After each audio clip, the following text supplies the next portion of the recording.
que veio, e eu acho que é importante explicar. Veja, Renato, nós temos um grupo aqui, que é um grupo do NEAB-UFES, que é um Legal. grupo que estuda intelectuais negros e negras do NEAB-UFES. Sim. E temos também, obviamente, alguns convidados e convidadas, Daniel, mas nós temos o grupo. Então, a gente liberou o link para o grupo do NEAB-UFES, e também para pessoas interessadas pelo tema e também pelas pessoas que estão aqui na mesa, né, no trabalho e, obviamente, pelo trabalho do Daniel. Então, essa é uma informação que eu acho importante. Então, tem mais pessoas aqui na sala. Depois, o seguinte, Renato, eu não sei se você sabe, esse é o primeiro trabalho em todo sentido nessa temática no nosso programa.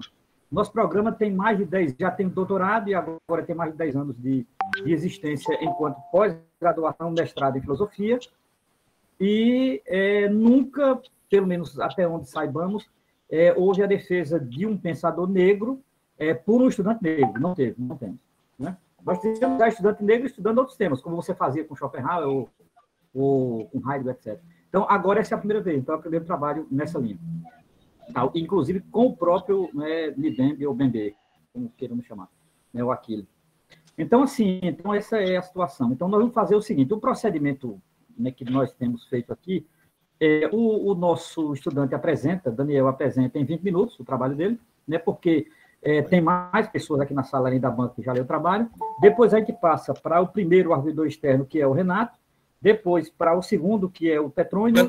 Não, contrário, não, que eu sou mais perto. Eu estou mais perto, mais distante, não. O Petrônio, eu acho que quero ouvir o Petrônio. Não, Petrônio é da casa. É da casa, né? É da casa. Você esqueceu isso, o Petrônio é da casa. Longe, né? Petrônio, se a distância for quilômetro, Petrônio é meu vizinho. Matheus está mais longe de mim e de Petrônio, para você ter ideia. Então, assim, aí depois, primeiro você, depois Petrônio, não é? E depois Daniel, para algumas considerações. E, se precisar, eu faço algumas considerações também um pouco, né? Contando um pouco até a história de como Daniel chegou aqui. Mas eu acho que ele já faz isso um pouco no trabalho dele, tá certo? Entendido? Então é isso. Eu quero agradecer imensamente primeiro ao professor Renato, que aceitou de pronto, o professor Matheus, que vem acompanhando antes, e Petrônio também. E uma novidade para nós também, que eu achei ótimo, né? A gente está, pelo tema e pelos autores, estabelecendo alguma relação interdisciplinar. Petrônio é da história. E a gente tem trabalhado junto, história e filosofia, sem nenhum problema, sem tirar nem pôr. Tá certo? Tranquilo. Eu agradeço demais a Petrônio também, a Matheus, a Renato, Daniel. 20 minutos, tá certo?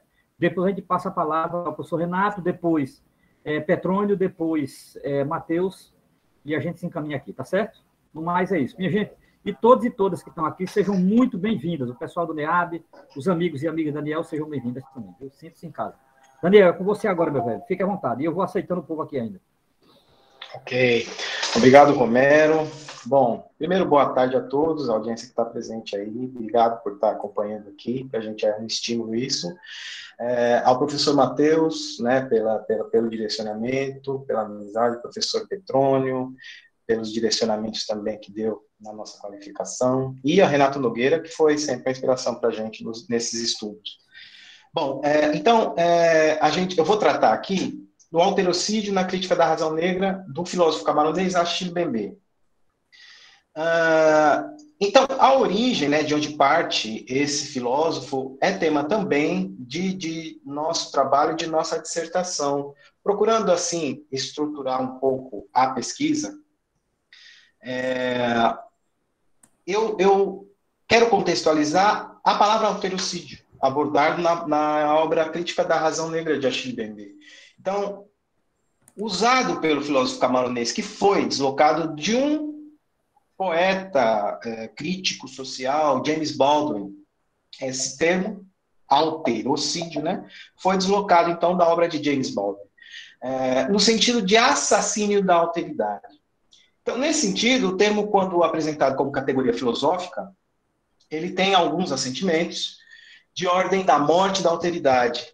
E aí, para a gente, é morte de algum outro existente que não pode ser considerado humano, ou é aquele que oferece ameaça, não propriamente humano, e ameaça que deve ser defendida, né? Que deve se defender dela. Então, altericídio e alterocídio. Aí cabe aqui a primeira distinção, que para a gente tem o mesmo sentimento. Explico. A nossa pesquisa, optamos então por usar altericídio, em lugar de alterocídio, como aparece regularmente na obra. Isso por quê? Por questões etimológicas, né, a opção por alterocídio é mais condizente, porque ela confere uma regularidade gramatical. Né? Então, se a gente considerar os atos de matar, infanticídio, homicídio, feminicídio, entre outros, a gente entende o ato de matar. Né? Então, é a morte da alteridade, é isso que traz de assentimento a palavra alterocídio. Por isso, a gente usou esse neologismo aí de alterocídio, que em Achille Mbembe, na obra Crítica da Razão Negra, é colocado na tradução tanto brasileira quanto a portuguesa como alterocídio. Então, sigamos.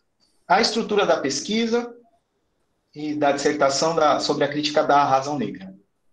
Bom, o capítulo, aí a gente estruturou, eu vou tratar um pouco mais adiante. Vou falar agora um pouco do filósofo, né, politólogo, e tem outras classificações também que dão a Achille Mbembe. Joseph Achille Mbembe nasceu na África. Nasceu em África no ano de 1957, mais precisamente em uma aldeia chamada Malambé. Ele é da etnia Bassa, e essa aldeia fica próxima à cidade de Otelé, na região que hoje é denominada a província de Centro, e tem por capital Yaoundé. Então, é desse lugar que parte o filósofo africano Achille Mbembe.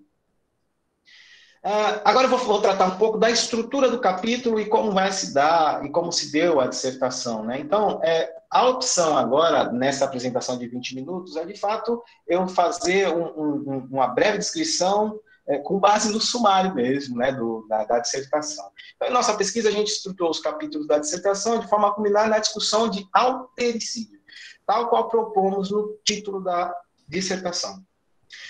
O capítulo 1, com o título A partir do crânio de um morto, trajetória de um pensador forjado a analisar filosoficamente o seu tempo, para a gente cumprir um propósito, que é o de apresentar a biografia de Achille Mbembe, do filósofo, né? Bem como qual foi a sua construção intelectual. Então, esse primeiro subtítulo, nesse capítulo, o primeiro subtítulo que a gente trabalhou foi O Filósofo e Seu Tempo, procurando contextualizar como se deu a formação do filósofo Achille Mbembe e quais foram os referenciais na sua quadra histórica, como se desenvolvia, no lugar onde ele habitava, como é que as coisas aconteciam nesse lugar de África. Né? Então, a gente discutiu aí os impactos da construção e a construção intelectual dele. O colonialismo foi central na construção de Achille Mbembe e na formação do pensador. Né? E ele também, em sua construção, tem essa deferência à sua cultura ancestral, à cultura do seu povo. Né?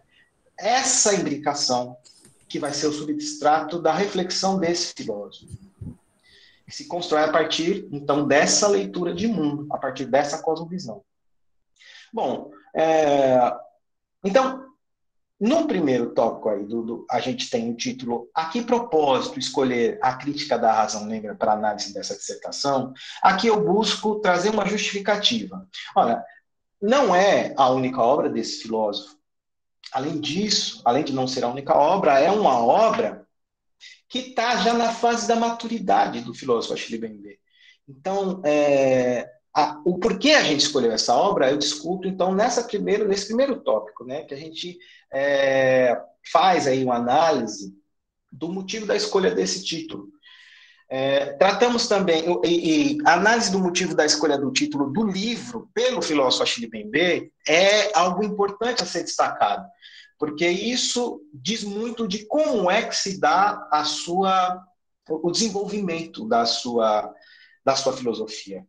Então, falamos das obras do filósofo e esboçamos uma justificativa do porquê escolhemos essa obra, trazendo um contexto político e demonstrando a hipótese de ser essa obra Aí é uma hipótese mesmo, não deu tempo, na dissertação de mestrado, não dá tempo da gente discutir tudo isso, né?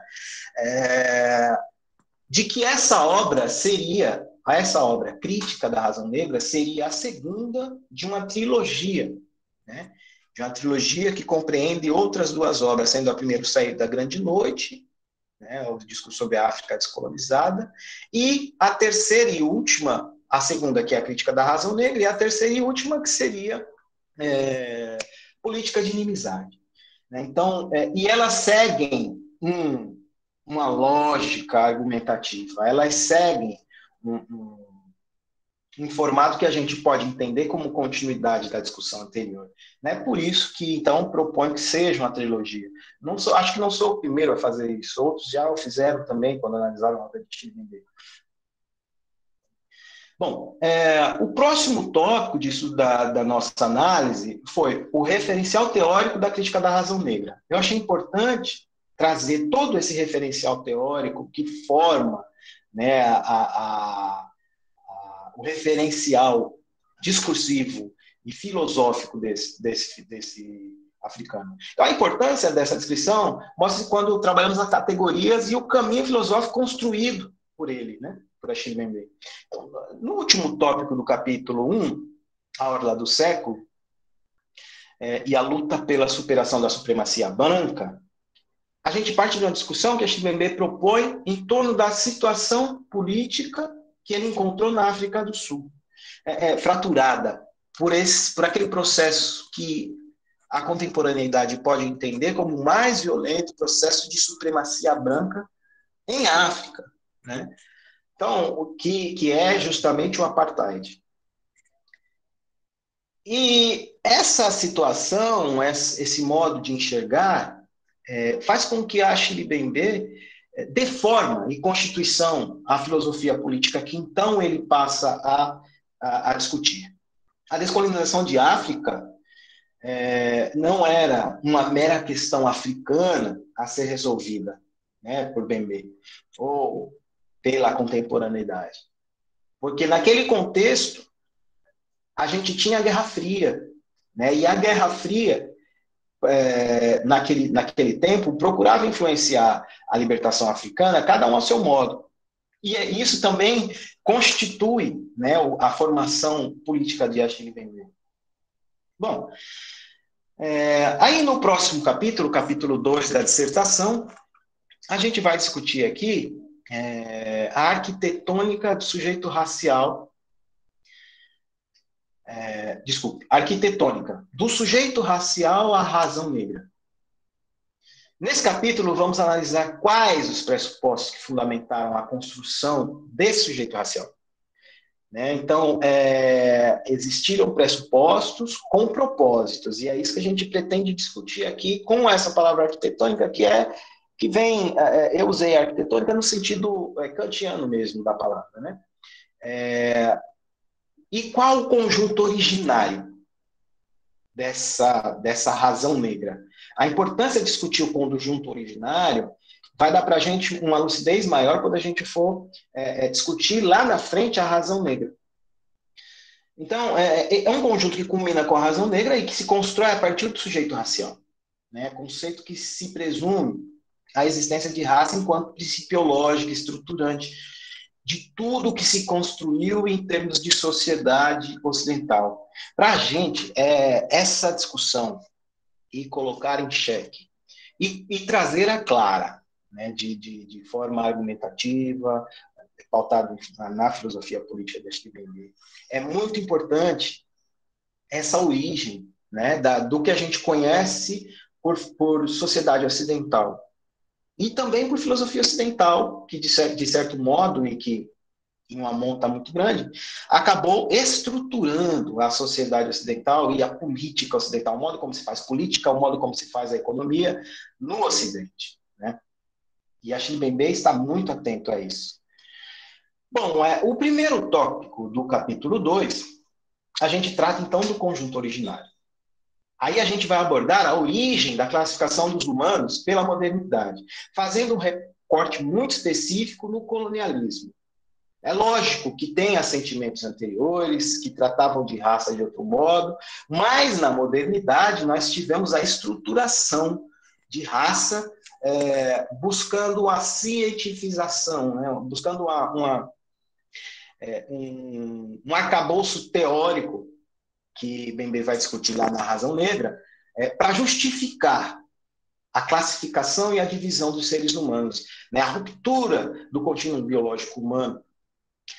Então, o motivo desse recorte histórico é a tecnicidade dada a essa classificação, né? E o fato de que essa quadra histórica, né, do colonialismo ter sido base a partir de onde Bembe fundamenta a sua cosmovisão e a sua ideia de política. Bom, o segundo tópico do capítulo, a raça como fundamento do conjunto originário, a gente tenta demonstrar como a raça, enquanto estruturante desse conjunto originário, serviu para fundamentar o complexo denominado razão negra, né? Essa categoria razão negra. Para Achille Bembe, falar de raça implica em usar linguagem fatalmente imperfeita, dúbia, diria até inadequada, fim de citação. A raça suscita afetos e temores que incidem nessa histeria coletiva. Ele trata a raça e ele trata essa neurose fóbica no campo da psicanálise. Eu acho isso interessante, porque não dá para se falar em outra coisa, uma vez que cientificamente está provado que o que existe é a raça humana, né? Então, para ele, tratava-se de uma histeria coletiva, de uma neurose fóbica.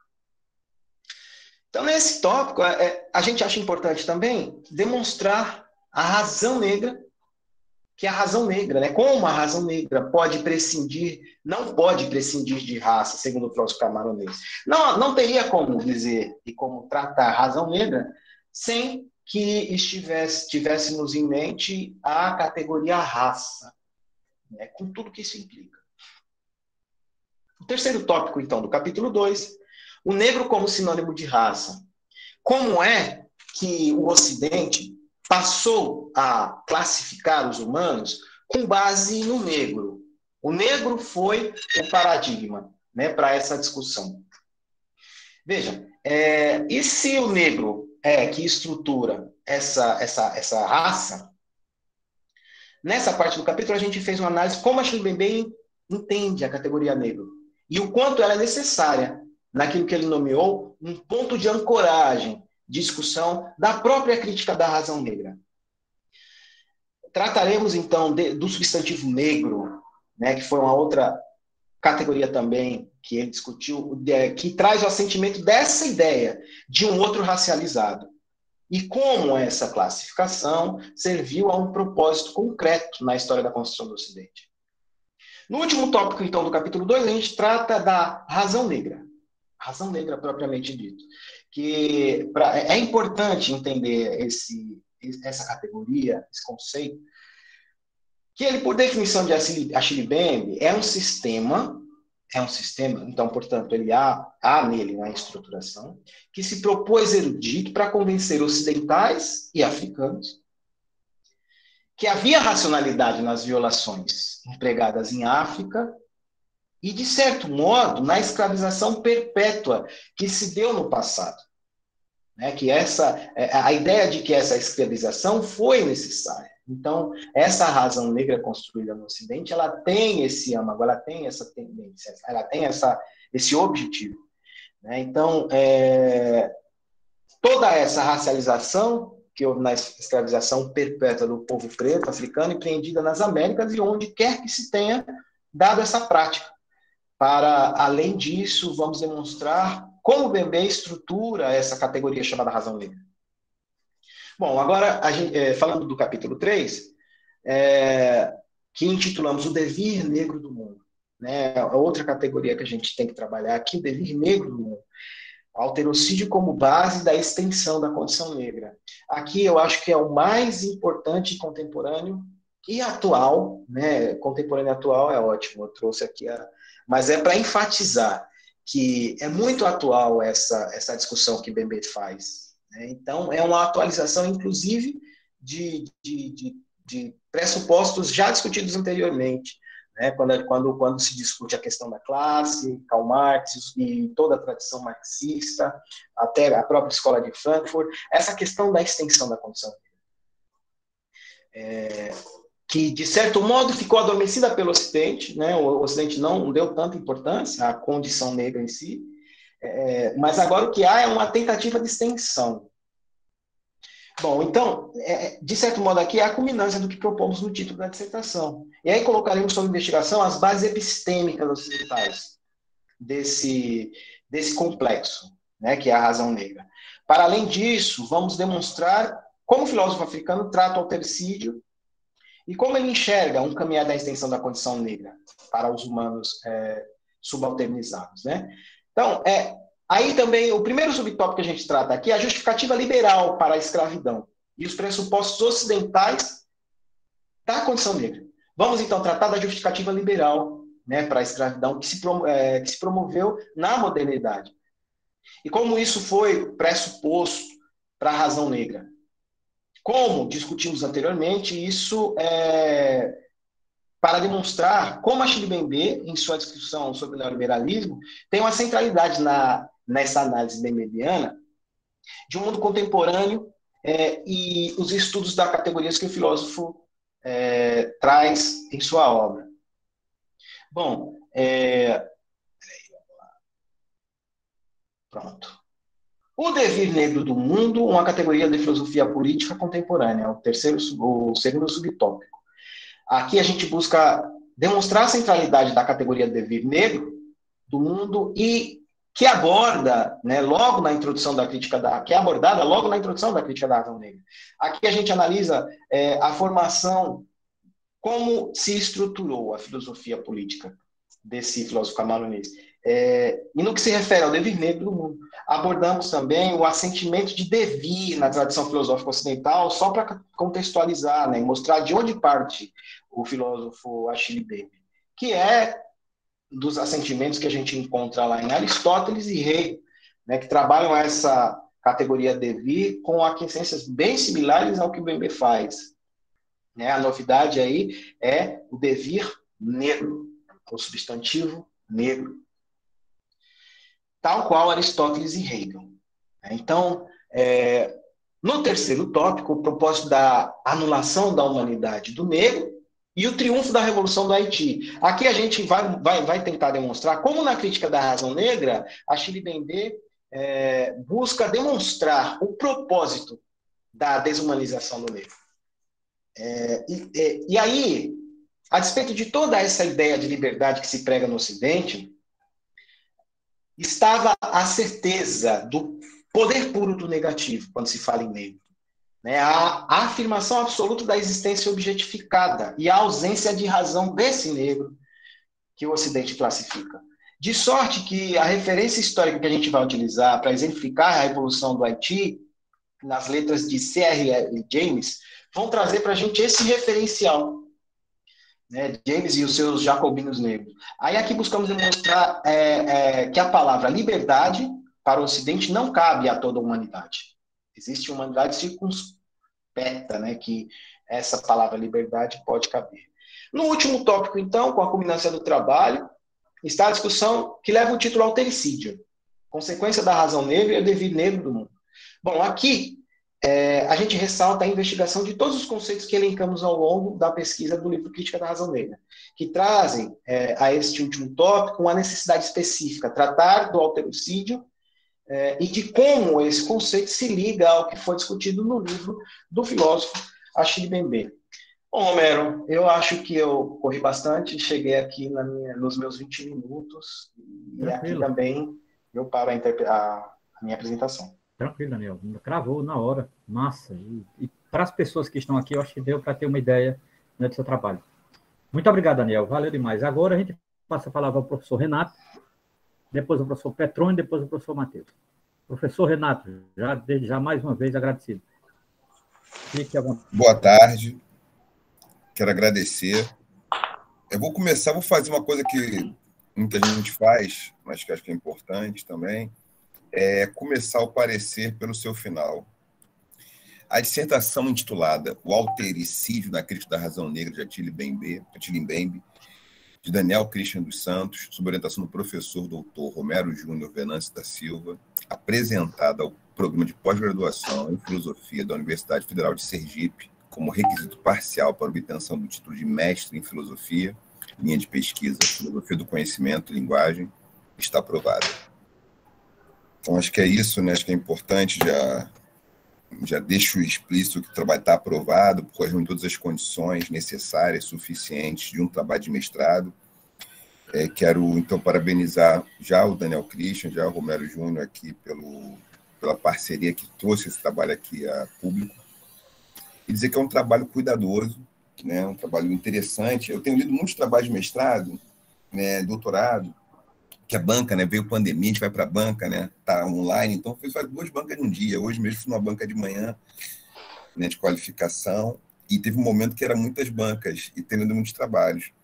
E assim, é um dos trabalhos de mestrado que eu posso dizer que eu li que fiquei muito satisfeito. É um trabalho, tem trabalhos que são bons, trabalhos sempre tem coisa a nos dizer, mas é um trabalho, nos últimos que eu tenho lido, eu diria que é o trabalho de mestrado que mais me provocou.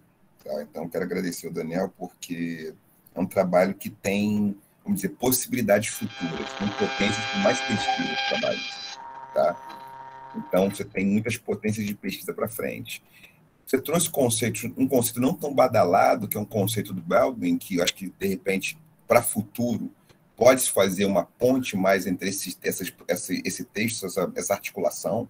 Eu acho que é uma coisa para o futuro, que vai estar pronto, está aprovado, mas eu vejo que tem alguns artigos possíveis desse trabalho, e, de repente, um ponto, que é esse diálogo, né, dessa passagem do Mbembe nos Estados Unidos, eu acho que pode ser uma coisa interessante de pensar também, como essa referência. Agora, faz um bom trabalho de um conceito que não é tão badalado, porque necropolítica e dever negro são muito mais badalados, você não trouxe para o título, apesar de trabalhar com a questão da razão negra.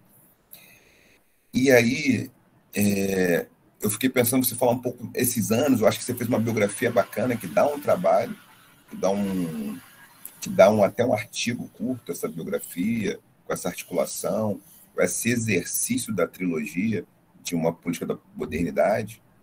E aí uma pergunta que eu quero inicialmente deixar, são só algumas perguntas para a gente poder conversar um pouquinho, é se a gente pode falar, porque o que ele vai fazer? Né? Mbembe vai definir democracia, uma democracia que não está dentro de uma razão negra. E aí, de alguma forma, é necessário racializar as políticas da inimizade para a gente entender esse processo. A gente não pode pensar as políticas da inimizade sem a categoria raça, de forma alguma. A minha interrogação especulativa aqui: é possível falar em justiça se a gente conceber qualquer tipo de formulação da democracia, ainda que seja porque a sua raiz está no pensamento ocidental? Então, a gente consegue pensar justiça e democracia em combinação? Como é que é isso? Essa é uma questão geral. Se você vai trabalhando bem, né, bem os conceitos arrumados, articula, né, tem densidade, vê que teve uma pesquisa que fez um percurso, aí você traz alguns subtópicos que são interessantes. Lá na frente, você vai falar do conjunto originário, a raça como fundamento do conjunto originário, o negro como sinônimo de raça e a razão negra, que se vai desenvolver mais depois, até para trabalhar com altericídio. Uma pergunta que é simples, eu queria ter um comentário em torno dela, uma questão, acho que a resposta está nítida. O momento gregário do Ocidente, ele só é possível por causa da categoria raça? E aí, como é que a gente faz? Em torno de que teria um momento gregário, talvez, da humanidade? Qual seria uma possibilidade de categoria, se a gente tivesse uma categoria que tornasse isso possível? Tudo bem? Pensando que o momento gregário do Ocidente vai se reunir em torno de postular raça. Você coloca isso muito bem, vai ali desfilando, né? Críticas até uma perspectiva marxista também, que pode não entender bem essa formulação do Mbembe. E aí, e nesse sentido, é uma outra questão, queria que você desenvolvesse um pouquinho só também, é quando você fala do Hegel, porque o Mbembe é um leitor do Hegel, para falar do humano do nosso tempo, que tipo de civilização é essa. Eu queria que você falasse de uma citação que você traz no texto, que eu gosto bastante, quando ele fala de uma civilização da imagem, das novas relações que se estabelecem entre fato e as ficções. Desenvolve um pouquinho isso, fatos e ficções. Como você percebe isso? Como a gente perceberia isso, por exemplo, Daniel, uma questão contemporânea na sociedade brasileira hoje? Como é que isso se daria no Brasil hoje, por exemplo? Como você especularia, uma especulação?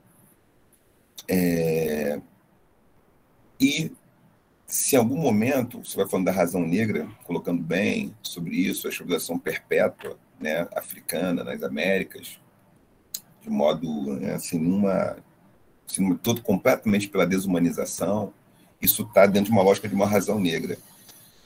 E aí, ele é um leitor do Gilroy, que é um autor importante no Atlântico Negro. Tem algum apontamento em torno do devir negro, da sua crítica, da sua apresentação, da sua formulação, que a gente poderia falar que tem alguma pista aqui para um debate do que seria uma razão pós-racial? A gente poderia falar disso? Isso tem algum vislumbre em bem razão pós-racial? Para quem lê o Gilroy, está entendendo onde eu estou querendo chegar, porque é justamente um diálogo que ele tem com o Gilroy, que possibilita aquela discussão que vai ser feita nos movimentos sociais contemporâneos, né, sobre o caráter pós-racial.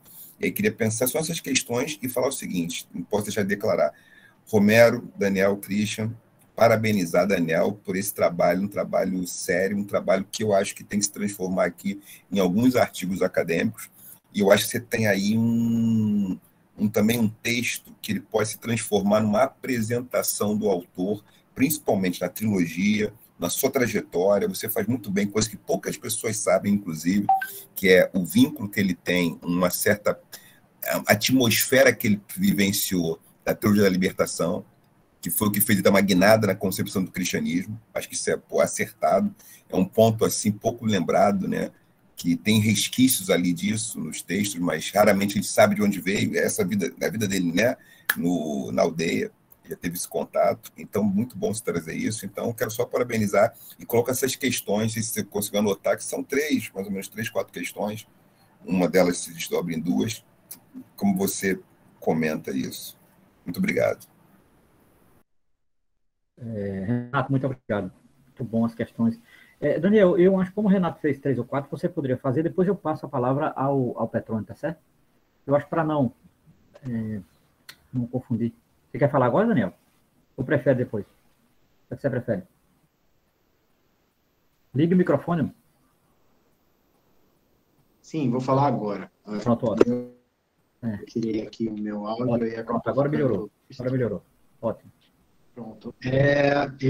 Professor, obrigado pelos questionamentos. Eu não sei se eu vou conseguir chegar numa resposta final. Eu acho que isso não é possível, né? Dada a complexidade do que a gente está tratando aqui. Então, é possível falar em justiça e democracia em combinação? Justiça e democracia. Agora, depende como é que em qual assentimento a gente busca democracia, né? Se for uma democracia liberal, se for a democracia ocidental, a democracia que a gente conhece, essa democracia ela é muito pautada por aquilo que Bembe chama de os modos de inscrição no mundo neoliberal, né? Então, é uma democracia que ela não atinge a todos. E aí, quando a gente vê lá em política de inimizade, a própria necropolítica, que é um artigo que sai lá da política da inimizade, Bembe deixa isso muito latente, né? Deixa lúcido lá, que essa ideia de democracia, tal qual se concebe no Ocidente, e justiça, não há uma combinação, se a gente for pensar assim, né? Falando do nosso mundo, do Ocidente, onde a gente vive. E quanto ao momento gregário do Ocidente, né, que rever aí se não houvesse, né, a categoria raça, como seria esse momento gregário. Professor Renato, eu penso que esse momento gregário, sem a categoria raça, ele se daria num narcisismo, na imposição de força, né, um narcisismo eurocentrado, que também faz parte desse momento gregário, né, prescindindo dessa categoria raça. E fazendo parte, então, da lógica de dominação do Ocidente, né, da lógica de dominação que se operou nos últimos séculos, né, desde da expansão marítima e tal. Agora, indo para outra questão, quando o Bembe trata de fatos e ficções, e fazer a ponte com a realidade política brasileira, eu inclusive usei um artigo de um camarada nosso que estudou, é doutorando aqui da UFES, o Wilder Celestino, quando ele trata da pós-verdade, né, em um artigo publicado aqui na revista Manguezal, dos estudantes da UFES. Fatos e ficções são duas categorias que deveriam ser analisadas por qualquer teórico sério e que queira ler a conjuntura com certa honestidade, né? Então, no nosso tempo, por exemplo, eu uso o exemplo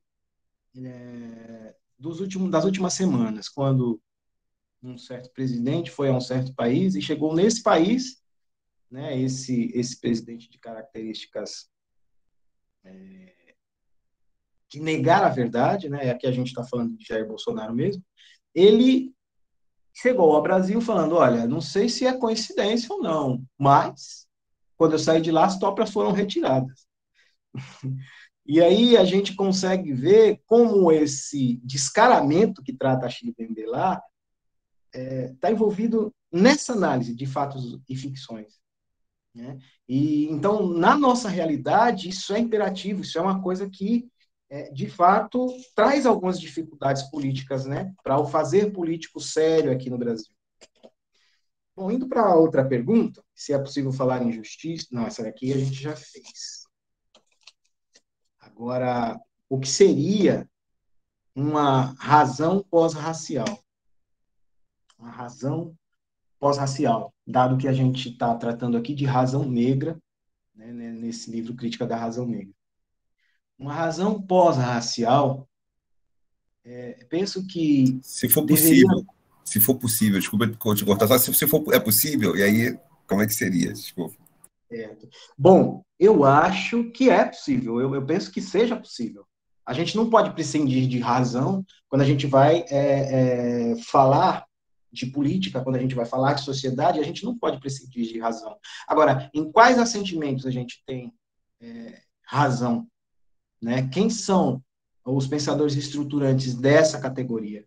Então, eu acho que é possível, né? E seria uma razão totalmente diferente, né? Porque a razão hoje, como ela é dada, ela exclui tudo o que não está discutido ali dentro dos scripts postulados lá atrás por Descartes e que foram seguidos na tradição ocidental, né? Então, eu acho que é possível e eu acho que a gente ainda carece dessa formulação, dado que nós não estamos ainda num momento de dizer da razão pós-racial, né? Eu acho que esse é um processo em construção, né? Um processo que nós estamos construindo, inclusive agora, né? Bom, professor, eu acho que é isso que eu consigo responder aqui do que o senhor trouxe. Tranquilo. Renato, tranquilo, mais alguma coisa, meu velho? Massa, muito obrigado. Ok. Professor Petrônio Domingues. Se estiver presente, baixe aqui. Muito bem. Petrônio, muito obrigado já mais uma vez, viu? Tá certo? Estamos juntos. Fique à vontade. Então, como de praxe, eu quero começar agradecendo o convite para participar dessa banca. Então, agradeço ao professor Romero e ao próprio Daniel pela confiança em mim depositada. Quero também cumprimentar os demais membros da banca, o professor Renato, né, que já o conheço de longa data. O Renato estava lembrando aqui, antes de iniciar a sessão, né, de defesa, que ele já me convidou uma ocasião para participar de um evento lá na Federal Rural do Rio de Janeiro, onde ele é professor, e na época, salvo engano, você era do NEAB, não é, Renato? É uma atividade... Sim, estava no NEAFRO, era o nosso NEAB aqui da Rural. Enfim, também quero cumprimentar o professor Matheus, né, por voltar a estar com ele na banca do Daniel, e a todos e todas que estão online acompanhando essa sessão de defesa. Daniel, quero antes de mais nada dizer que foi uma satisfação, foi uma alegria ler e examinar a sua pesquisa por vários motivos. Em primeiro lugar, porque eu aprendi com ela, embora eu não seja versado no campo da filosofia e sim no da história, sobretudo na história da experiência afrodiaspórica e das relações raciais. Sua pesquisa, centrada na produção do Achille Mbembe, cientista político e filósofo camaronês, fica, em alguns aspectos, na interface entre filosofia e história do Atlântico Negro, com exceções no campo das relações raciais, e é nesse sentido que achei o tema do seu mestrado interessante, genuíno e original. Em segundo lugar, quero lhe parabenizar, Daniel, pela própria escolha do tema específico em si. Pesquisar aspectos da filosofia africana ou, antes, pesquisar um autor que vem investindo na produção de um pensamento africano autônomo e crítico, algo que foi negligenciado por décadas no mundo acadêmico brasileiro, ainda é um desafio, sobre vários aspectos. E você, de maneira arrojada, resolveu assumir essa empreitada no seu mestrado. Como você bem indica na sua pesquisa, a produção de Mbembe, notadamente no livro Crítica da Razão Negra, estabelece uma ruptura frente às explicações canônicas, na medida em que seus enunciados adotam uma postura crítica frente ao modelo epistemológico hegemônico da cultura acadêmica ocidental. Em terceiro lugar, quero lhe dizer, Daniel, que sua pesquisa não tem apenas valor acadêmico, mas adquire um significado mais amplo, político, social e, por que não dizer, pedagógico. Sobretudo a partir da vigência da Lei 10.639, que tornou obrigatório o ensino da história da África e da cultura afro-brasileira nas escolas.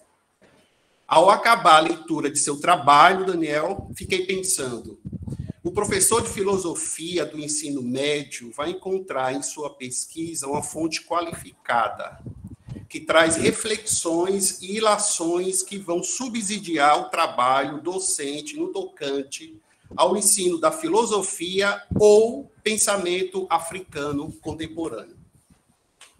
Em quarto lugar, quero lhe dizer, Daniel, que gostei da sua abordagem, como você assevera, Mbembe demonstra em seu livro Crítica da Razão Negra como as questões, dilemas, impasses relacionados à raça e à racialização foram estruturantes de tudo que se construiu e se formulou no Ocidente, notadamente a partir do advento da modernidade. E essa assertiva de Mbembe, per si, é um convite a repensar as bases do pensamento ocidental. Em quinto lugar, quero lhe dizer, Daniel, que o texto da sua dissertação de mestrado avançou em relação à qualificação. Enquanto na qualificação, que também tive a oportunidade e honra de participar da banca examinadora, você estava patinando, percebe-se nessa versão do texto da defesa de sua dissertação que sua pesquisa melhorou em todos os aspectos, tornando-se mais cristalina, madura, consistente e convincente. Eu mesmo me senti contemplado em questões que eu pontuei em sua qualificação. Notei, portanto, que você, de fato, procurou acatar as sugestões da banca, o que contribuiu para esse notório salto qualitativo no seu trabalho. Gostei, Daniel, da maneira como você fez uso do livro Crítica da Razão Negra e gostei como você dialogou com as fontes, as interpretou e procurou cotejá-las frente à bibliografia especializada. No que tange à divisão dos capítulos, a pesquisa dividida em 3 capítulos está bem estruturada, as referências bibliográficas que você selecionou são adequadas, na medida em que você procurou valer-se de obras clássicas ocidentais sobre o pensamento africano, sua história, ciência política, filosofia e cosmogonia, e confrontá-las com obras atuais, ligadas aos estudos afrodiaspóricos e decoloniais, que, do ponto de vista das problemáticas e abordagens, vem inovando este campo investigativo. Ao meu julgamento, os objetivos centrais de sua pesquisa foram alcançados. A partir daí, eu tenho algumas perguntas para lhe fazer. Portanto, eu já estou indo para a segunda e última etapa da minha arguição, que são as questões que eu entendo que esse é o momento ímpar que nós temos, membros da banca, para dialogar com o candidato, e eu não vou perder essa oportunidade para ouvi-lo mais. Primeira questão que eu estou fazendo para, enfim, sempre que eu participo de banca nesse momento que a gente está atravessado, que é o da pandemia. Daniel, a pandemia afetou de alguma forma a realização de sua pesquisa? Se afetou, de que maneira, em qual medida e em quais aspectos? Demandou, por exemplo, você fazer ajustes e reajustes, tendo visto o seu projeto original? Segunda questão. Você, lá na página 43, você lista, que eu não quero ficar aqui lendo o parágrafo, você lista as obras do Bembe que já foram traduzidas para... Você coloca, inclusive, português do Brasil, você coloca isso, né? E eu não sei por que você não menciona esse livro aqui, Necropolítica, que foi publicado pela N1 Edições, e cuja primeira edição é de 2018, e essa minha terceira edição é de 2019. Por que você não incluiu na lista o livro Necropolítica? Foi lapso, porque presumo que você conheça a obra. Se não foi lapso, foi o quê? Para que eu entenda o que aconteceu. Enfim, preciso nem dizer a importância que tem esse livro do Bembe. Terceira questão. Gostaria de aproveitar essa oportunidade para ouvi-lo falar mais de 3 conceitos que permeiam e são centrais em sua pesquisa. Por que eu ouvi falar mais? Porque, sim, ao longo da sua dissertação, você tece uma discussão bastante aprofundada acerca desses 3 conceitos. Mas como a gente...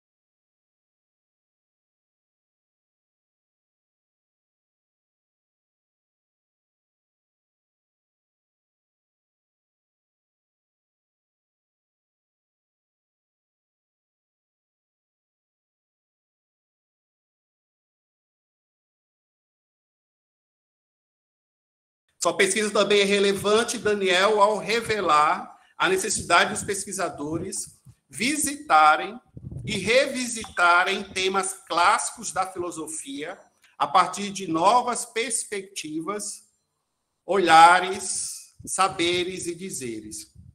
Sua dissertação, nesse sentido, é bem instigante, deparei-me com um trabalho feito com garra, compromisso, seriedade e uma boa dose de paixão que transparece positivamente ao longo do texto. Encerro minha arguição parabenizando você e seu orientador, professor Romero, e dizer que foi um prazer ler e aprender com o seu trabalho, Daniel. Muito bem. Muito grato, Petrônio. Daniel, fique à vontade agora. Depois eu passo a Matheus. Fica aí. Professor Petrônio, obrigado pelas palavras, e eu queria também aqui já deixar registrado que, para mim, foi muito valioso a sua participação na minha banca de qualificação. Então, esse salto de qualidade que o trabalho deu-se muito por conta dos comentários que foram feitos lá, né? Para mim, isso foi muito importante. Bom,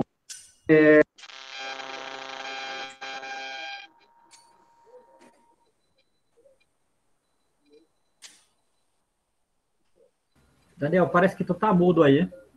Vê aí se deu problema do som. Daniel. Eu acho que ele não está nos escutando. Tu está nos escutando, Daniel? Ele não está ouvindo, não. Ele não está ouvindo. Daniel, eu acho que deu um problema lá no som dele. O som dele está um pouco baixo, está baixo.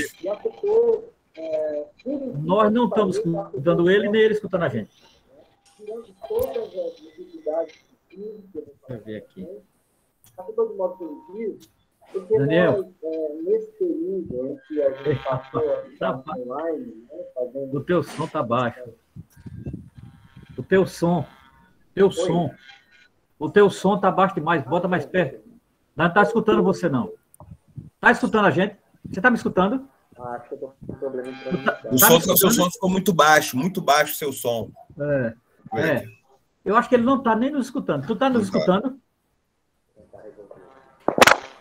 Tu está nos escutando, Daniel? Está nos escutando? Agora sim. Está escutando a gente agora? Está me escutando? Peraí. Está me escutando? Agora, espera aí, só um minuto. Eu estou te escutando. Não, seu som está bom agora. Seu som agora está bom.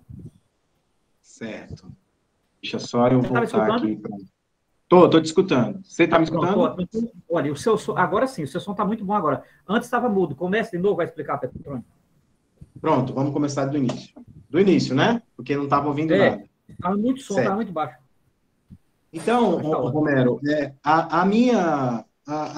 na pandemia, professor Petrônio, voltando aqui a responder, a pandemia, de fato, ela influenciou e afetou o nosso trabalho. E afetou, de certo modo, eu posso dizer que afetou positivamente em alguns aspectos, né? Porque ela forçou que, por exemplo, nós tivéssemos mais encontros online. E aí foi nesse período exatamente que o grupo de pesquisa de intelectuais negros do NEABI se firmou. E ali nós fizemos discussões muito valiosas, né, que no que se refere aos intelectuais negros que estudamos inclusive a Achille Mbembe, né, e eu acho que isso afetou positivamente. O lado que afetou negativamente foi que nós não tivemos tanto acesso à biblioteca, à biblioteca da UFES, né, e aí a gente sabe da dificuldade de acessar um acervo que possa auxiliar, né?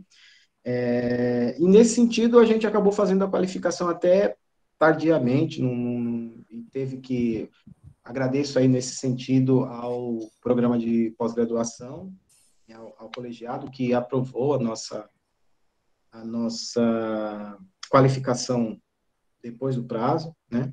Por conta disso, por conta de que o acesso a algumas obras foi restrito, né? E aí a gente, dentro das nossas condições, tivemos que adaptar, né, esse acesso.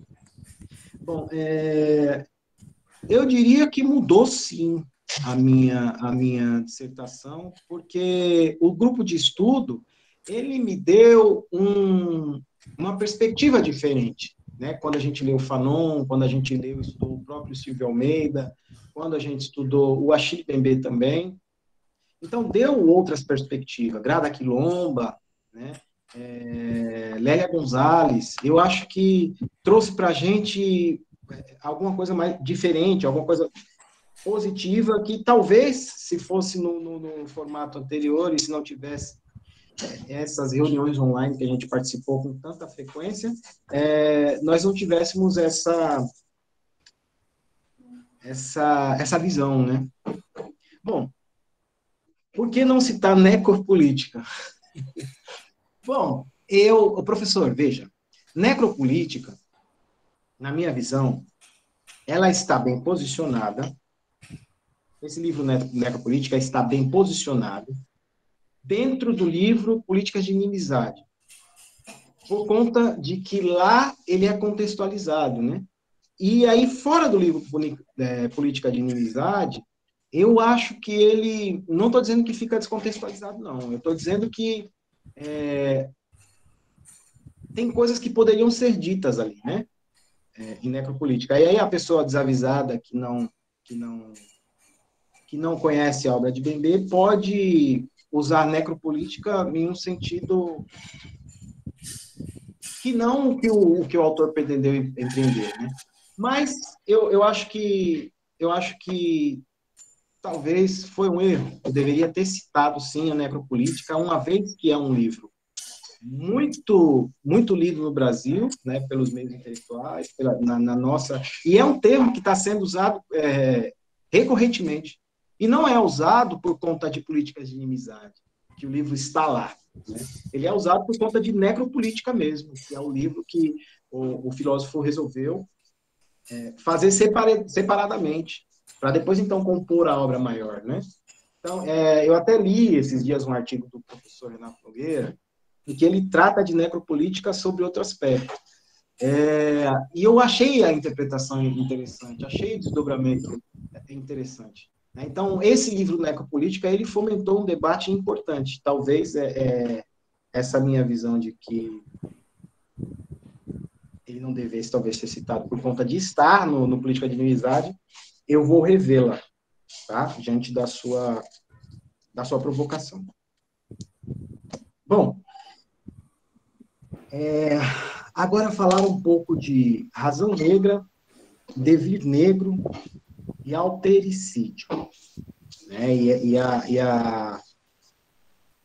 O altericídio, por exemplo, a sugestão de que deveríamos usar altericídio do começo ao final, concordo, né? Eu acho que eu usei alterocídio por conta de estar na minha cabeça isso e não me ater a que a gente usou esse neologismo altericídio, né? No momento da escrita, talvez eu não me atentei. Bom, eu acho que a gente tem que começar pelo altericídio. O altericídio é a morte da alteridade. A morte da alteridade discutida por Levinas, porque Levinas é um referencial de Achille Mbembe, né? Em outras obras, e até na própria Crítica da Razão Negra, ele usa também Emmanuel Levinas. Por conta do acesso que ele teve à teologia da libertação, né, como o professor Renato Nogueira trouxe, essa relação dele com o mundo cristão, talvez, por isso, a alteridade, como é discutida em Levinas, né, é trazida aqui para Achille Mbembe, na Crítica da Razão Negra, né, por Achille Mbembe.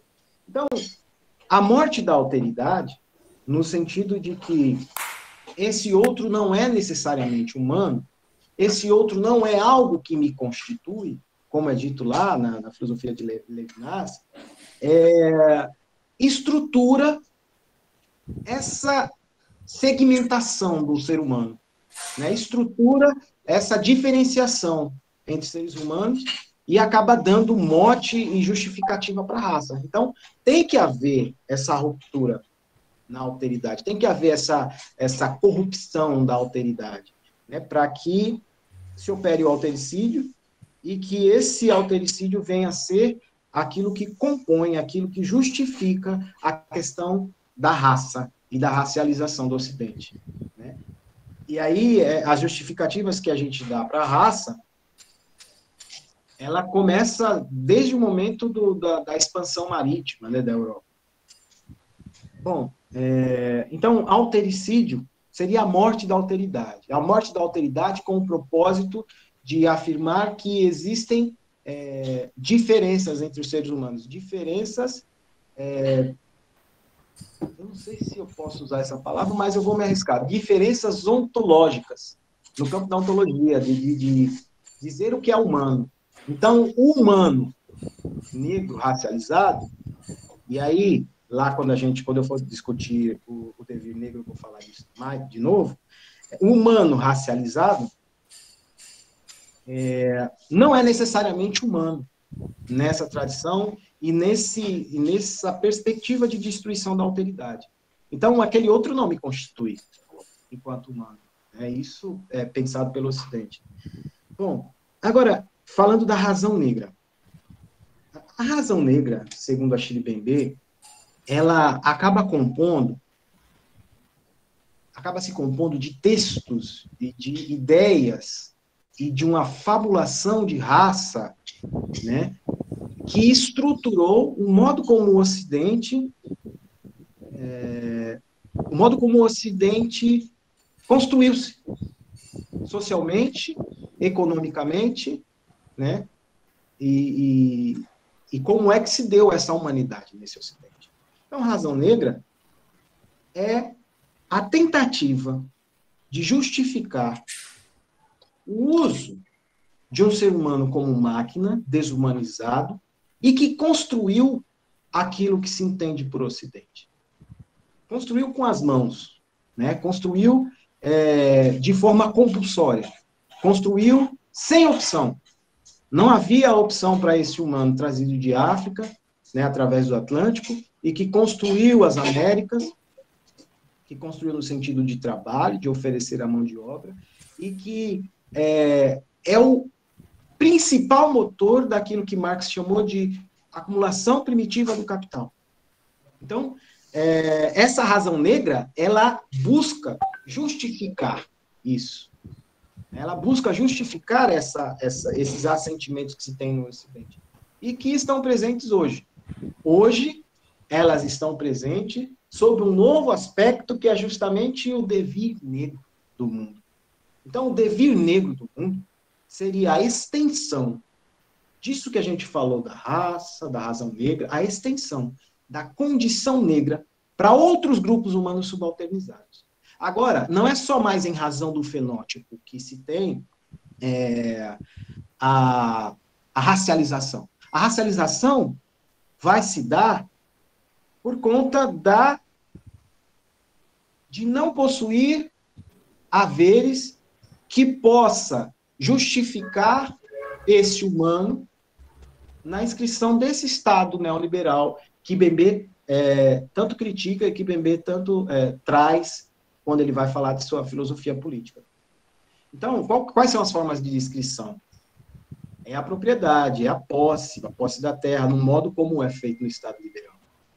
Da terra, dos meios de produção, e tudo isso, então, vai fazer com que esse humano agora seja esse humano seja o humano de fato, o humano que era o ocidental, e vai, então, propor essa política de zoneamento, né? Que não há mais fronteiras nacionais que imponham essa condição negra.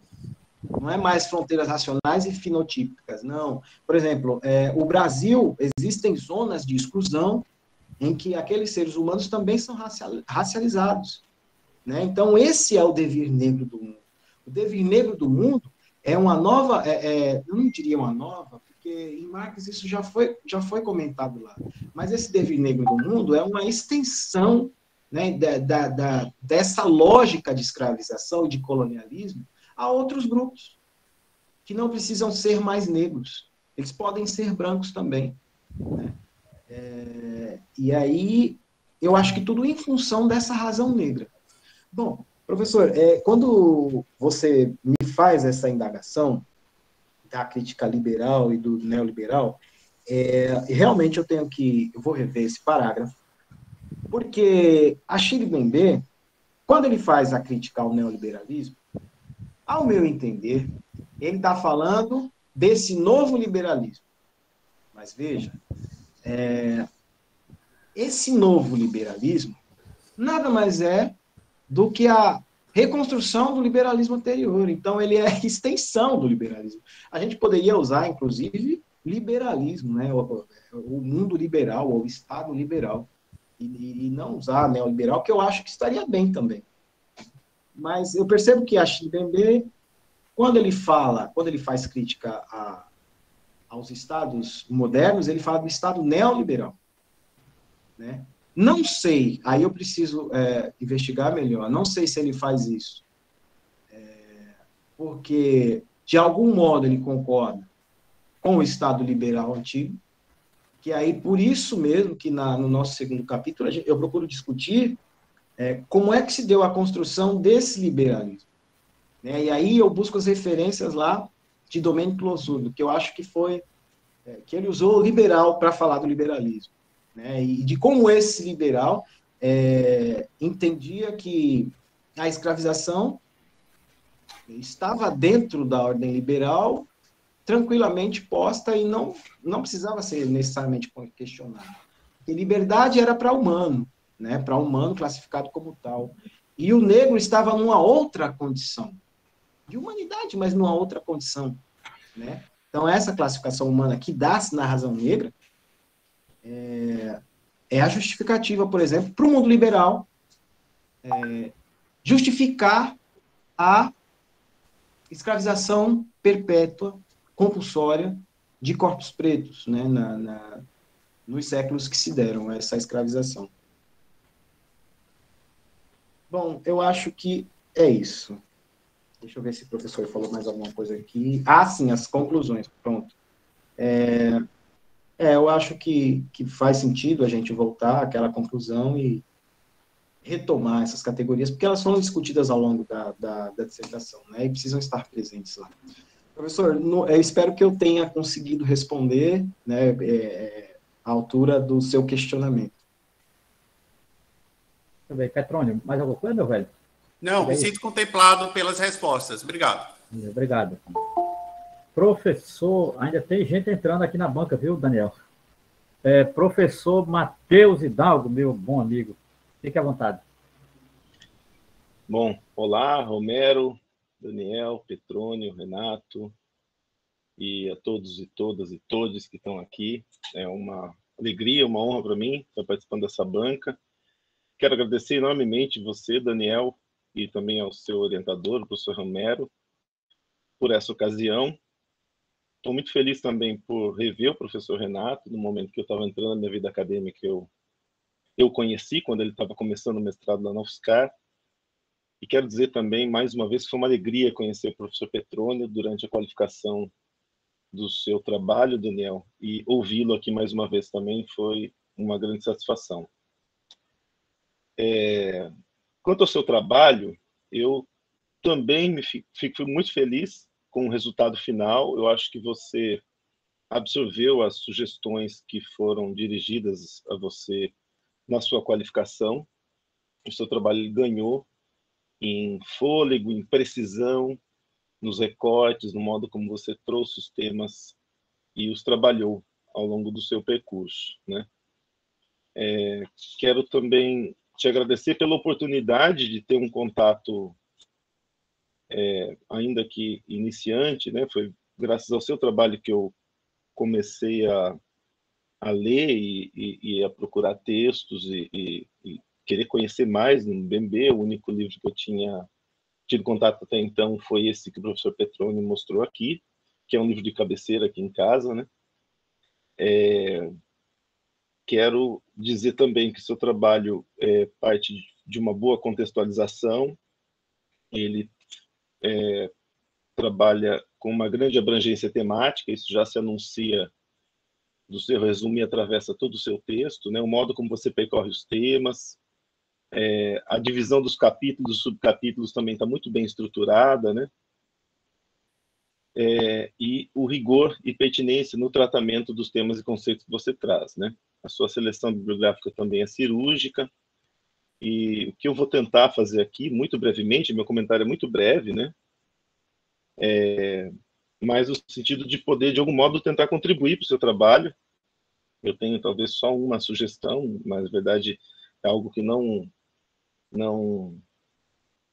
não posso dizer que está ausente do seu trabalho, mas é uma dúvida que o seu trabalho me suscitou e eu gostaria na medida do possível, não que isso esteja faltando a ele, mas é que eu acho que é um tema muito pertinente que você traz, e que eu gostaria em algum momento de ver algum desenvolvimento, ou então talvez que você possa esboçar aqui alguma coisa a respeito do que você pensa sobre isso, né? Mas antes disso, vou pontuar questões assim que eu não vou nem mencionar as páginas assim, mas acho que convém, né, do ponto de vista formal, você fazer uma padronização das referências, né? Rever as aspas, muitas vezes as citações tá com uma aspas como se fosse uma citação no interior da citação, quando não é. O nome dos autores, às vezes você cita no Mbembe colocando só a primeira letra maiúscula, e em outros casos você coloca toda ela maiúscula, né? Então sugiro que você padronize isso. Isso é um detalhe muito pequeno, né? Então só fica aqui a título de uma indicação de uma coisa importante que você deve fazer antes de depositar a tese, né? Então, na página 12, por exemplo, você vê, me parece que houve uma revisão, aí você riscou a palavra vão, por exemplo, não deveria estar lá quando ela está, então. Tem também um colchete avulso na página 78, a palavra Locke tem uma grafia errada, eu esqueci o nome da página, mas enfim, são coisas de revisão, isso é realmente o de menos, né? Eu acho que, de um modo geral, Renato, você resvala por muitos temas, né? É muito interessante o modo como você os apresenta, a pertinência de todos os conceitos que você traz é notável, assim, é muito importante, é muito significativo, se coloca na ordem do dia para reflexão. Nossa, é uma grande contribuição nesse sentido, e realmente é uma alegria imaginar que alguém pode trabalhar com isso, com alunos de ensino médio, tendo um trabalho tão relevante, uma contribuição tão importante e tão ausente no cenário acadêmico em geral no nosso país, né? O conceito e essa é a minha única observação, gostaria de ouvir você, especialmente porque você foi orientando o professor Romero, ainda, né? Então, quando você fala de devir negro do mundo, né, essa ideia de mercantilização de todas as relações sociais, eu acho que talvez esse seja o tema mais, além, é claro, do modo como você mostrou muito bem, né, de que modo o conceito de raça estrutura todo o pensamento ocidental, notadamente a partir da modernidade. Isso é um ponto incontornável, me parece que a filosofia contemporânea não pode mais ignorar isso, né? Mas eu gostaria, assim, por exemplo, na página 113, você menciona o tema da luta de classes. Isso, em alguns momentos, aparece no seu texto, né? Você cita Marx, cita Engels e tal, mas eu senti falta de um desenvolvimento do tema. De que modo, então, a luta de classes e esse devir negro de mundo poderiam se articular? Você menciona isso na 113 como se fosse apenas um paliativo burguês, né? No entanto, logo na página seguinte, você parece afirmar que não. Então, eu noto que esse tema, entre a discussão entre luta de classes, de um lado, e a questão do neoliberalismo, sobretudo nessa forma mais radical em que ela se coloca, a partir da contribuição do Mbembe, eu acho que seria realmente uma contribuição notável que poderia ser realizada numa outra ocasião. Não acho que está ausente no seu trabalho, mas seu trabalho me suscitou isso, né? De que modo, então, o conceito de luta de classe é suficiente ou insuficiente para tratar do tema da raça tal como ele é efetivado pelas políticas neoliberais. Então, o seu trabalho suscitou essa questão. Eu estou perguntando se no site tem alguma coisa explicando para o cliente que ele só recebe a promoção se a pessoa instalada, né, a indicação pagar. Tem alguma coisa disso? Eu acho que isso não é Sim possível, ou não? devido à complexidade dos temas, a grande variedade deles que você percorreu ao longo do seu trabalho. Então, minha única pergunta é essa, e eu agradeço a vocês dois mais uma vez. Matheus, muito obrigado, valeu demais. Daniel, fique à vontade. Depois eu faço uma pequena consideração e a gente encaminha. Finalmente. Valeu. Continue aí, Daniel. Bom, professor Matheus, obrigado por essa trajetória, né? Eu estive com você em algumas disciplinas, né, da graduação, e foi sempre um prazer discutir com você, ouvi-lo, aprender. Quando a gente estudou a fenomenologia lá atrás, né? Eu lembro do primeiro livro, a Transcendência do Ego, né? Aquela discussão foi muito, eu acho que fundamentou um pouco, né, como a gente, como poderia se comportar nessa minha dissertação aqui, nesse nosso trabalho, eu e o professor Romero. E veja, obrigado, viu, pela observação. Depois eu vou te perguntar assim mais assertivamente quais são essas coisas que a gente precisa mudar, porque a gente faz a revisão e sempre fica coisa, né? Mas, quanto ao devir negro do mundo, e se a luta de classes, se a categoria classe contempla, né, essa inquietação de Achille Mbembe, veja, por muito tempo, a luta de classes, ela prescindiu do conceito raça, porque a luta de classes, para Marx e Engels, está na história da humanidade posta, né? Na história escrita da humanidade. O mundo liberal, ele criou uma nova categoria que foi raça. E essa categoria, chamada raça, ela acabou dando um novo sentido para a luta de classes, porque ela segmentou, né? Então, se havia nas classes subalternizadas um ser humano que não é tão humano, então a classe proletária, a classe subalternizada, poderia dizer, olha, tudo bem, sou trabalhador, mas eu tenho algumas vantagens, se for fazer referência com o ser humano racializado, com o negro ou com quem quer que fosse racializado, né? Então, acabou sendo impeditivo das revoluções, digamos assim, no mundo ocidental. Aí, fazendo uma reflexão e divagando aqui, né? Então, o devir negro do mundo, ele vem, né, dentro dessa visão de que outros seres humanos serão também racializados e a extensão da condição negra para esses humanos que antes não tinham essa condição, que vão passar, então, a sofrer a repressão do Estado neoliberal e que vão ter a exclusão desse Estado, que vão sofrer com as consequências do acúmulo indecente que a gente tem hoje, né, e que a tendência é que ele se amplie, talvez dê uma nova configuração à luta de classes. Porque eu fico pensando aqui, né, quando eu falo do devir negro, aí eu penso tratando de política contemporânea, no contexto histórico do Partido dos Panteras Negras, lá nos Estados Unidos, onde alguns dos líderes tiveram a ideia, né, de pensar na coalizão arco-íris. A coalizão arco-íris. A coalizão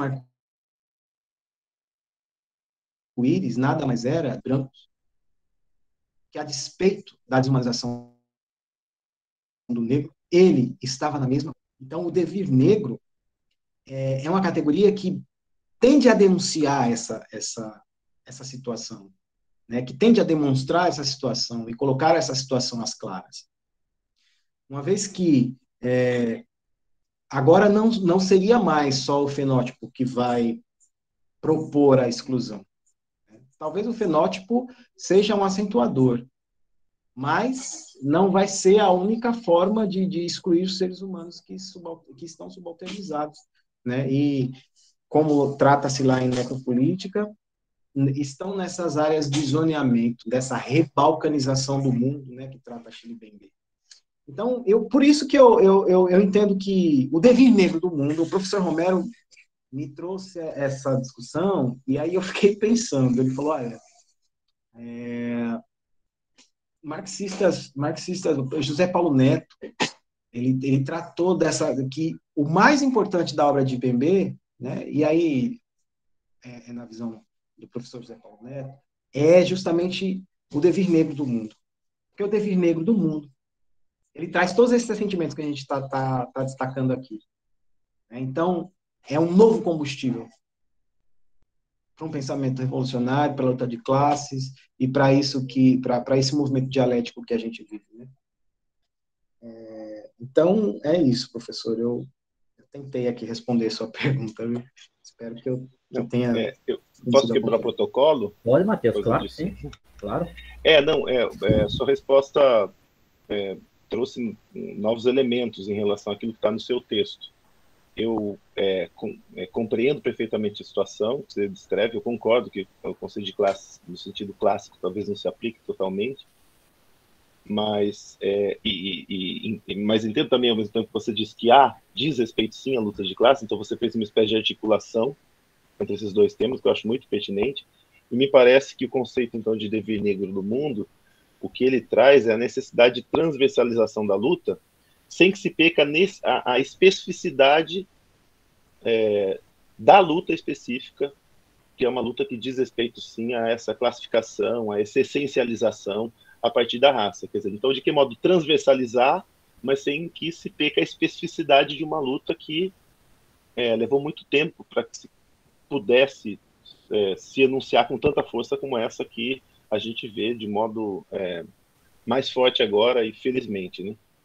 Então, é um pouco isso, é mais um comentário no sentido de poder, em algum momento, poder continuar essa conversa.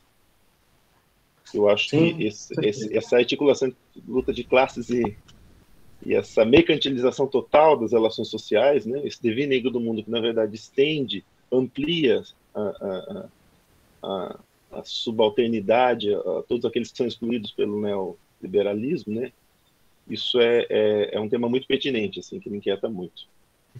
Mas é isso. Mateus, seu trabalho suscitou essa questão, sim. Matheus, uma pergunta, porque é interessante, não sei se você viu, uma das últimas palestras do Paulo Arantes, ele cita exatamente essa linha que você falou. Eu não sei se você já escutou. Paulo Arantes, foi a primeira vez que eu vi ele citando o Achille Mbembe e citando o tema do devir negro e citando de uma maneira muito interessante. Tu chegou a ver, não? Foi uma das últimas palestras dele, num evento desse aí, eu acho que da Unesp, Unifesp. Eu fiquei surpreso, Paulo Arantes citando Mbembe. Surpreso porque o Paulo Arantes é bem informado, não é isso. Mas, assim, é que na USP, de fato, em filosofia, obviamente é um problema, né? Mas eu fiquei surpreso, Paulo Arantes. Surpreso, ele citando, ele citou, no primeiro momento, ele citou o título do livro errado, A Crítica da Razão Negra, mas depois ele se corrigiu. Então, assim, depois eu vou tentar pegar essa palestra para indicar para Daniel, já é no final da palestra, falando. Me envia também o link. Tipo assim, ele fala disso. Muito bem, eu queria, Daniel, e demais, e todos e todas que estão aqui, fazer uma pequena observação, nada, não é nenhuma pergunta, que o orientador deve fazer a pergunta na hora da orientação. Mas, veja, eu queria... Algumas coisas que Daniel não colocou aqui, que ele poderia ter colocado no começo da apresentação dele, que eu acho que é muito legal a maneira como Daniel chegou aqui. E eu me refiro aqui, não tanto aos professores que estão aqui, no final eu falo aos professores, mas aos estudantes negros e negras que estão aqui. Eu queria me dirigir a eles para dizer uma coisa que eu acho muito importante. Eu conheci Daniel numa disciplina de Introdução à Filosofia, a última vez que eu ensinei Introdução à Filosofia para o curso de Filosofia. E faz muito tempo, não lembro exatamente, sei que faz mais de 5, 6 anos. E foi assim, foi um choque. Eu me choquei com a turma e a turma se chocou comigo. Para mim foi uma surpresa muito ruim. Eu cheguei a conversar com o Marcos Balieiro, que na época acho que era o chefe do departamento, que eu fiquei chocado, assim. Eu fiquei, por quê? Vou dizer por quê. Eu resolvi, além de trabalhar os temas clássicos de Introdução à Filosofia, bem ocidental, Platão, alguma coisa de Aristóteles, Descartes e tal, no final eu resolvi trabalhar um texto que nunca é trabalhado em Introdução à Filosofia, e saí um pouco da casinha, né? Que era assim, eu peguei um texto de Sartre, chamado Orfeu Negro, e coloquei para a turma ler em caráter de obrigatoriedade, digamos assim, tipo, leiam porque vou fazer um trabalho sobre esse texto. Era um desafio que eu fazia aos estudantes, mas eu disse, olha, eu não vou jogar para vocês e não dar aula. Então eu dei umas 3 aulas, eu acho, tal, ou 4 sobre esse texto. Esse texto de Sartre é um texto chocante, principalmente para estudantes muito acostumados com a sua condição branca, choca. Logo na primeira frase. Né? Na primeira frase, Sartre dá logo uma pedrada. Esse texto, Sartre, foi convidado a apresentar uma coletânea de poesia desses jovens negros que estavam na França, na época, tipo Sendar Segó, o próprio Aimé Césaire e tal, e ele topou fazer a apresentação, que era uma espécie de antologia da poesia negra, não é, na França. E ele, de língua francesa, e ele topou, né? E ele começa dizendo, olha, se vocês esperavam que esses esses jovens negros, não é, que sofreram todas as consequências dessa colonização nossa, inclusive francesa, quando abrisse a boca, fosse para nos elogiar enquanto branco, eles vão descer o pau na gente. Descer o pau aqui foi eu que estou inventando, mas é criticar mesmo tal. Veja, e aí o texto seguia nessa linha, e eu fui percebendo o incômodo dos estudantes, né? Só tinha 3 estudantes negros na sala, todos brancos. Eu senti que alguns começaram a ficar chateados, começaram a sair mais cedo, não vim para a aula, não é? Um certo burburinho de constrangimento. Qualquer professor que tem mais de 10 anos de sala de aula percebe, você está na frente, você tem uma visão geral da turma. Foi constrangedor, não é? E eu me lembro que uma vez eu chamei Daniel para conversar. Lembra, Daniel? Foi a primeira vez que conversou. Chamei Daniel e disse, Daniel, cara, tu está observando, será que só sou eu? Porque se eu tivesse errado, eu gosto de pedir outras opiniões para não ficar só com a minha, porque pode ser que eu esteja errado. Pô. Eu podia estar errado, podia estar, sei lá, sendo preconceituoso com os alunos, porque me disseram isso, que eu estava depois, que eu estava privilegiando Daniel, que Daniel era um privilegiado. Foi umas coisas de doido, assim. Eu quase que vi uma bola de neve, foi uma coisa estranhíssima, aconteceu uma coisa estranhíssima, quase vi uma bola de neve, que era assim, tipo, eu privilegiei Daniel, não sei o quê, umas coisas estranhíssimas, assim, né? E aí foi o seguinte, porque Daniel teve um problema de acidente, de saúde e tal, e aí eu chamei Daniel uma vez para conversar, né? Eu disse, rapaz, como é que você está na disciplina? Não, eu estou bem, estou gostando, estou adorando o texto e tal. Ele estava, na época, veja que ironia, ele estava num grupo com o Matheus, estava lendo Sartre com o Matheus, o jovem Sartre, o começo do Sartre, o Sartre ali, entrando na boquinha da garrafa da fenomenologia.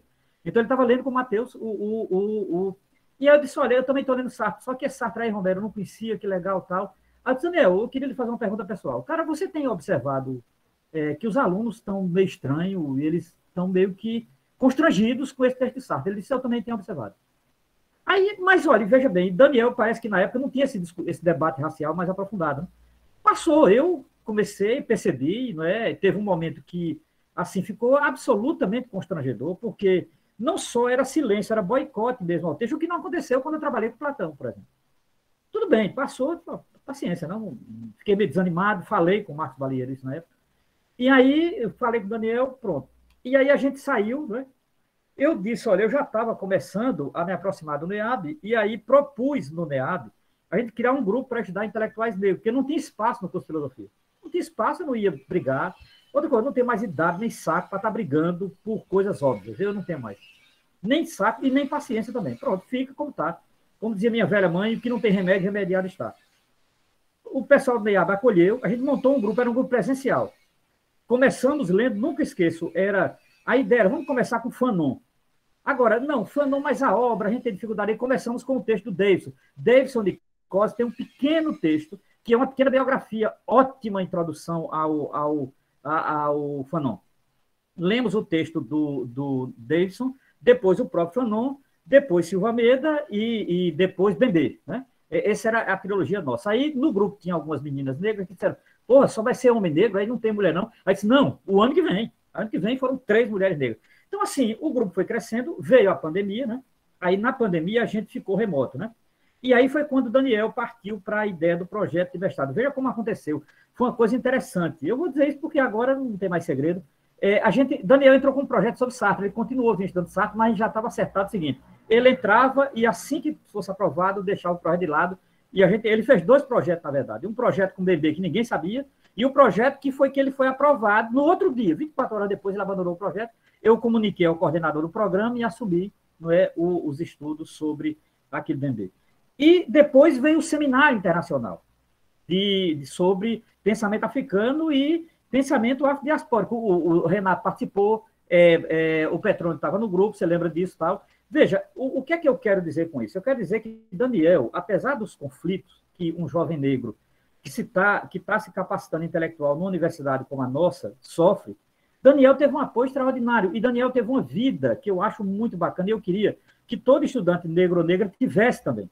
Assim, veja, você está estudando o seu tema, você organiza um seminário internacional em que você tem contato com professores de países africanos e professores brasileiros. Vamos ser sinceros, os principais nomes do pensamento negro brasileiro participaram desse evento. Quem abriu o evento foi Silva Almeida. Então, assim, os principais nomes de pesquisadores negros e negras estiveram presentes nesse evento internacional. Então, assim, eu acho isso, e Daniel coordenando o evento. Daniel era um dos coordenadores, esteve à frente e tal, não é?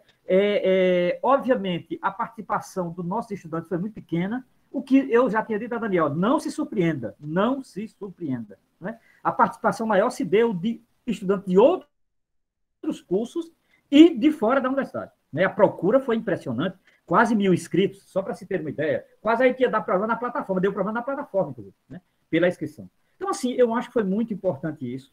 Acho que Daniel chega na qualificação e foi decidido coletivamente a ideia de ter Matheus na qualificação, pela amizade, pelo respeito e pelo trabalho que Matheus vinha desenvolvendo, primeiro. Segundo, ter Petrone na banca, porque a gente não tinha nenhum professor negro no programa que, se tem, não se assume. Então, também não ia perder tempo com isso.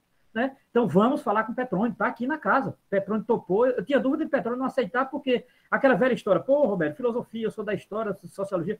Cara, eu não tenho mais nada com isso, eu não tenho mais essa dificuldade. Eu participo de sociologia, de história e de filosofia. Mas eu sei que tem professor que não quer, é um direito dele. Petrone aceitou, ótimo. Né? E agora essa banca.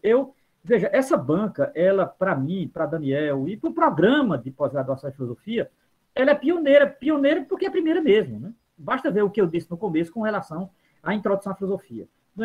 O nosso curso, ele é um curso, como todo curso de filosofia, no Brasil e eu acho que na cultura ocidental, muito eurocêntrico, é isso, é um fato histórico, né? É um fato, assim, tipo, sei lá, 95% de autores brancos, 2, 3 negros. Isso é um curso de filosofia, né? Assim, eu trabalho nele há quase mais de 20 anos, tal. Agora, a gente vai mudando aos pouquinhos, sem dúvida, uma coisa ou outra, tal. Então, essa banca Daniel, ela representa um pouco essa mudança, né? A escolha da banca foi proposital também. A ideia de manter o nosso amigo Matheus foi proposital, a ideia de manter Petrone foi proposital e o convite ao professor Renato. Se você reparar, a ideia de representação. Então, ter Petrone e Renato nessa banca foi fundamental, porque são 2 grandes pesquisadores negros nas suas áreas. Foi muito importante para o programa, será? Agora, se o programa vai reconhecer ou não, olha, eu, sinceramente, não estou nem aí para isso.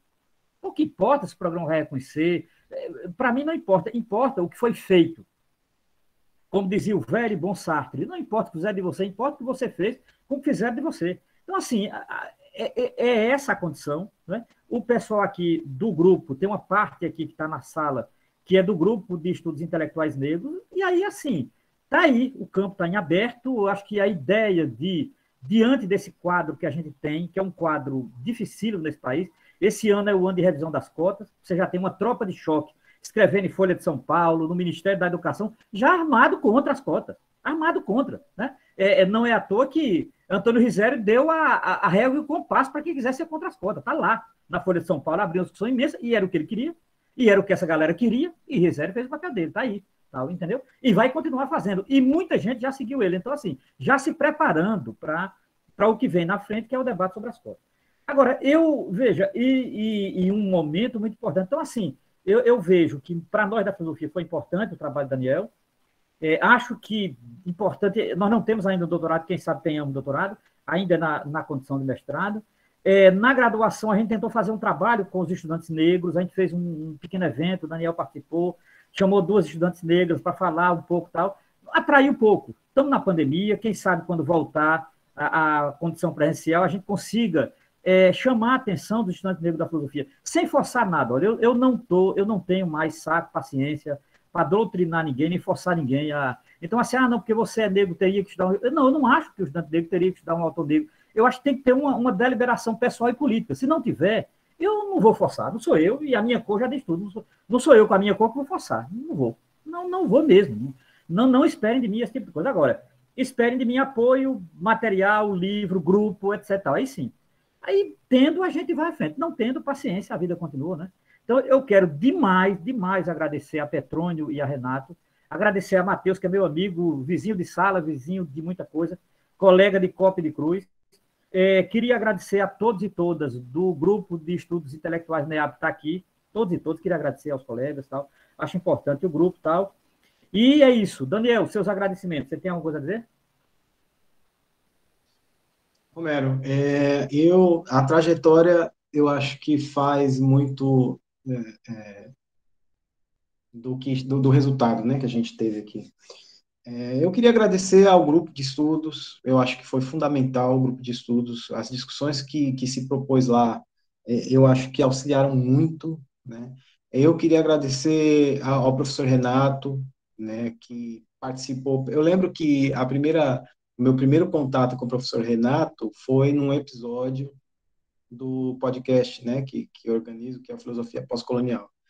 E aí eu já tinha visto a obra de Renato, já tinha visto os escritos dele, eu falei, não, preciso entrevistar esse professor, então foi o nosso primeiro contato. E dali para cá a gente vem trocando figurinhas, né? Então agradecer ao professor Renato por esse apoio também, né, por ter dado abertura, pela confiança. Aos que participaram aqui do primeiro seminário de filosofia africana, pensamento negro e afrodiaspórico brasileiro, também o meu muito obrigado. Aquele evento eu acho que também foi fundamental para trazer para a gente algumas situações de pesquisa, né, para ter contato com intelectuais negros do Brasil todo. Então, nós tivemos presente professores que fazem essa discussão racial, né? Então, eu queria, de fato, agradecer mesmo a banca também de qualificação, professor Petrônio, professor Matheus, né, que esteve lá naquela banca e que me direcionou, né, num momento muito oportuno. E o meu agradecimento especial ao professor Romero, né, que, como ele falou aí, ele contextualizou a nossa história.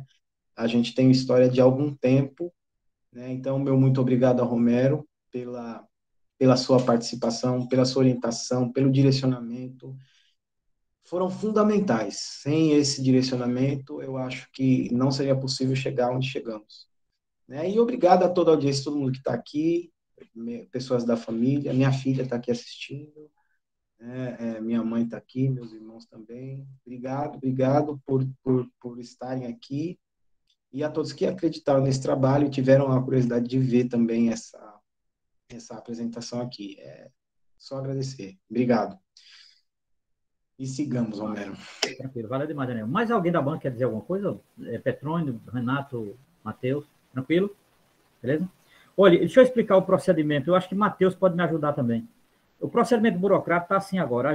A ata, inicialmente, eu leio aqui, mas só assina eu e Daniel, e os membros da banca, eles recebem uma fichazinha só para assinar, que confirmando que participou da banca. Não é assim, Matheus? Não está sendo assim o nosso programa, não é isso?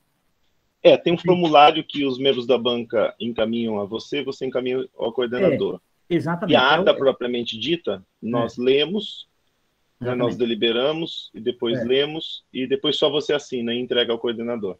Exatamente. E, Daniel, acho que eu e o candidato, está aqui. Entendido, pessoal da banca? É uma decisão do Conselho de Filosofia e tal, é tranquilo. O documento é apenas para confirmar que vieram na banca, mas a leitura da ata é que é importante porque Daniel dá seguimento à questão do diploma, para a entrada no diploma. Tranquilo, Renato, Petrônio, entendido? A gente está nesse procedimento na filosofia. Tá? Olha, a ata está aqui, eu posso ler, né, pelo que eu vi dos colegas, a gente pode fazer a leitura aqui, tranquilo, pode ser assim? Está aqui, já está mais ou menos esboçada. Eu vou ler aqui. Veja aí, qualquer coisa a gente corrige aqui. Ata de sessão pública de defesa de dissertação de mestrado em filosofia. Aos 23 dias do mês de fevereiro do ano 2022, às 13 horas, realizou-se remotamente, via Google Meet, a sessão de defesa pública da dissertação de mestrado em filosofia de Daniel Christian dos Santos, intitulada O Autericídio na Crítica da Razão Negra, de Achille Mbembe. Presidida pelo professor Dr. Romero Júnior Venâncio. Iniciado os trabalhos, o professor passou a palavra ao aluno para que procedesse à apresentação do seu trabalho. Após a apresentação, o primeiro examinador, o professor Dr. Renato Nogueira dos Santos, arguiu o aluno, que em seguida respondeu à arguição. A palavra foi franqueada ao segundo examinador, o professor Dr. Petrônio Domingues, PPHI, PPGS, UFES, para a arguição do aluno, que em seguida respondeu aos questionamentos.